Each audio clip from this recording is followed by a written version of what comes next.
Dá tempo de desistir ainda.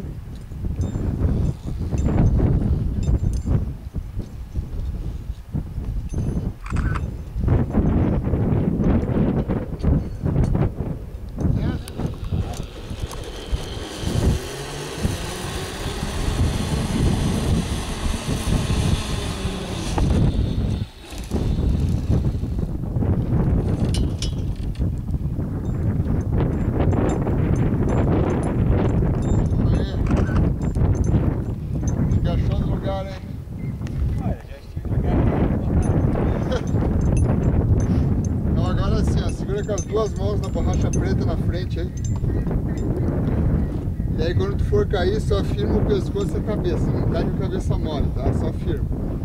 Na primeira queda. Depois que tu deu a primeira queda, pode virar de ponta cabeça, pode fazer o que tu quiser, ok? Qual é o melhor lugar para eu pegar ele? Não, tu segura a primeira queda, cabeça firme. Depois, o que tu quiser fazer, soltar os braços, aí é contigo. Ele vai para lá, né? Isso. Tá? Aquela pedra não tá muito perto. Pode soltar o mosquetão de segurança. Guardou? Não, tem que guardar ele. Guardando. Aí. Beleza. Quer contar até quanto?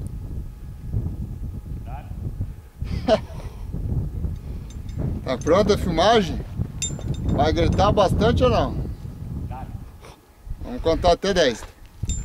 1, Não, deixa eu ver. 2, 3. Caralho!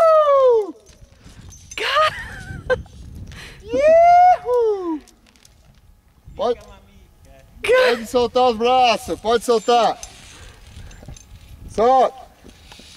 Os dois, deita pra trás. Aê!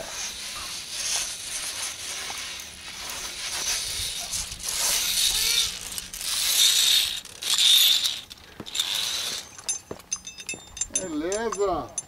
Cara, eu não vou, tá? Não, não vou. Eu vou chamar alguém pra ver como é que se tira daí, só um pouquinho. O cara não gritar ganha desconto? Morreu? Quem não grita ganha desconto? Ganha.